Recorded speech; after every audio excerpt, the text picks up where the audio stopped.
What's up, boys? It's TheDuelFactory once again with another video, and in today's video you're going to be seeing a Danger Thunder Crusadia deck profile.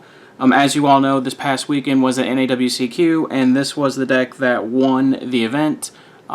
Myself, I did not get to participate in the NAWCQ this year. I wasn't able to go. But if I were to go, this is the deck that I would have played. I'm going to show you my version of it.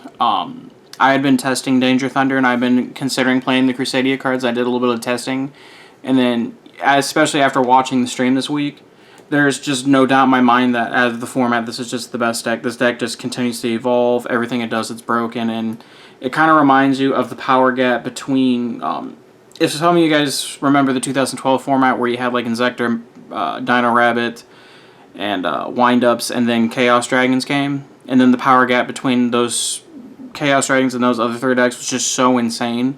That's what this reminds me of. Like, you have Sky Striker, Orcus, and what was the other deck? There's a fourth deck, but we'll say those two. Oh, and Salamangreat, and then there's the power gap between those three, and then this deck. Like, it's just insane. Like, it continues to evolve. It gets better and better. So, without further ado, I'm gonna go ahead and get into the list for you. And like I said, this is what I would have played if I would have went to the NAWCQ this year. So to start off with the normal summon, we play 3 copies of Battery Man Solar. This is the only thing that's still kind of up for debate, because you see some of the Danger Thunder Crusadia lists, they don't play Solar at all. They just play an increased number of the Crusadia cards because they're actually just insane. And I'm kind of split between it, but I think for the, like I said, if I were to have gone to the event, I would have played Solar. Just because Solar is just a normal summon, that's just a gateway to all your Thunder cards, and even though Thunder is not the main focus of the deck, it is a supplementary engine that's really good in it, so I think playing the Solar is really good, and we all know that Solar and Wyver Buster is just an insane opening, so there's also that. We play 3 copies of OG Thunder, you have to play it. 2 copies of Roar, this lets you grind, you should play 2, it just lets you grind. 2 copies of Thunder Dragon Dark. This card, I would play 1 if it was possible, but you need 2 in the deck.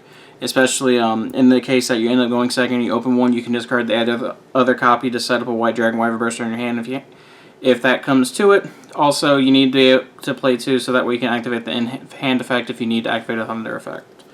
1 Hawk. It's the biggest brick in the deck. And then 1 Duo. This card's still insane. On to the Dangerous. I would only play 9. We're playing 3 Tsuchinoko, 3 Nessie, and then 3 Jackalope. And I'm not playing Bigfoot. It just, the more and more I play it, the more and more in testing, it just comes up less and less. Being level 8's cool, but that's honestly just not necessary. So those 9 Dangers are the supplementary engine that we're playing. And then for the Crusadias, in this version, I'm playing 3 of the Reclusia. To me, this is just the best one. It's good if you open it, and then going second is insane because it just outs a lot of problem cards. And then we play the 1 Draco. The whole reason this engine is just worth playing because you search a free dragon. And then for these, I play 3 copies of White Dragon Wyver Burster. It's the best one. 2 copies of Black. I don't see a need for a 3rd, and then I'm playing the 1 Wyvern. You loop at this card in this deck is insane. And then the best card in the deck, by far, is just 3 copies of Chaos Dragon Legionnaire. It does so much for this strategy.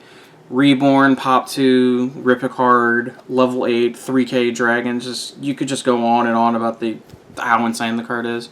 And then for the 1-ofs, Diabolos, I like ripping cards, and Sky Striker can't out it. Omni Dragon Brotar, the best thing to summon off of either LP or Heretic Seal. And then the tech, Andre Espinosa was playing this card. I would agree with him. I would also play it, would be Red Ice Darkness Metal Dragon.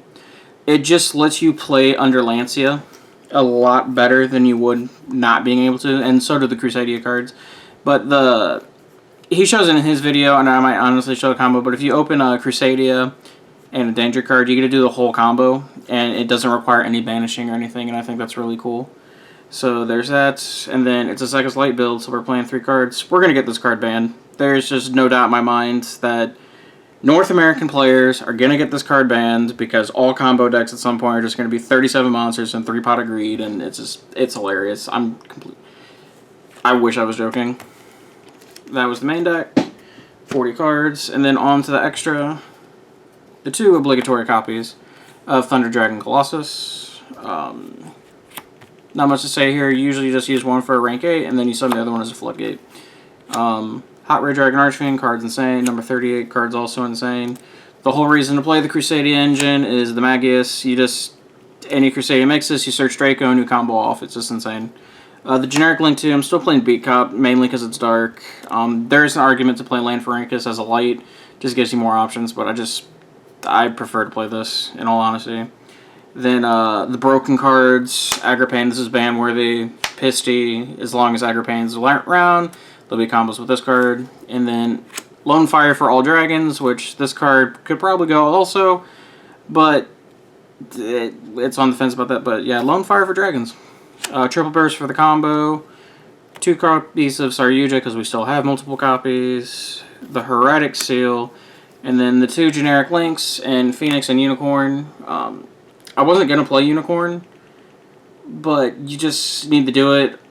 Like, it's hard to explain because, like, there's a couple match that you saw that if the guy would have made this, he would have been able to play around no material, and then you also need it in case you get Lanciad because there's a combo that you can do.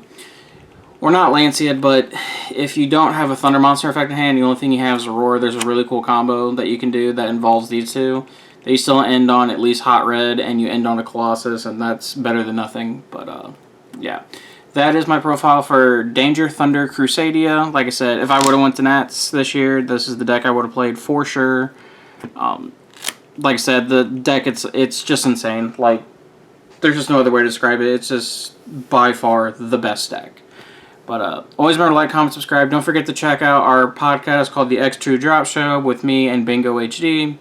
It goes out every Monday. We also have it on both of our channels. We also have it on the Buzzsprout feed and in iTunes feed. I have the links in the description below if you guys want to check that out. After this profile, I'm going to bring you guys 2 hero lists. 1 Dark Hero and then 1 Homebrew of Heroes where I think I'm going to make it a going second build, which I think is really good right now because we do have the new hero cards coming in the new Battles of Legend set coming out in August. And then I'm going to do a couple other Orcus deck profiles of the Warrior build and so on and so forth. And hopefully we're just going to get more content for you. But always remember to like, comment, subscribe. We'll catch you guys in the next video. Peace.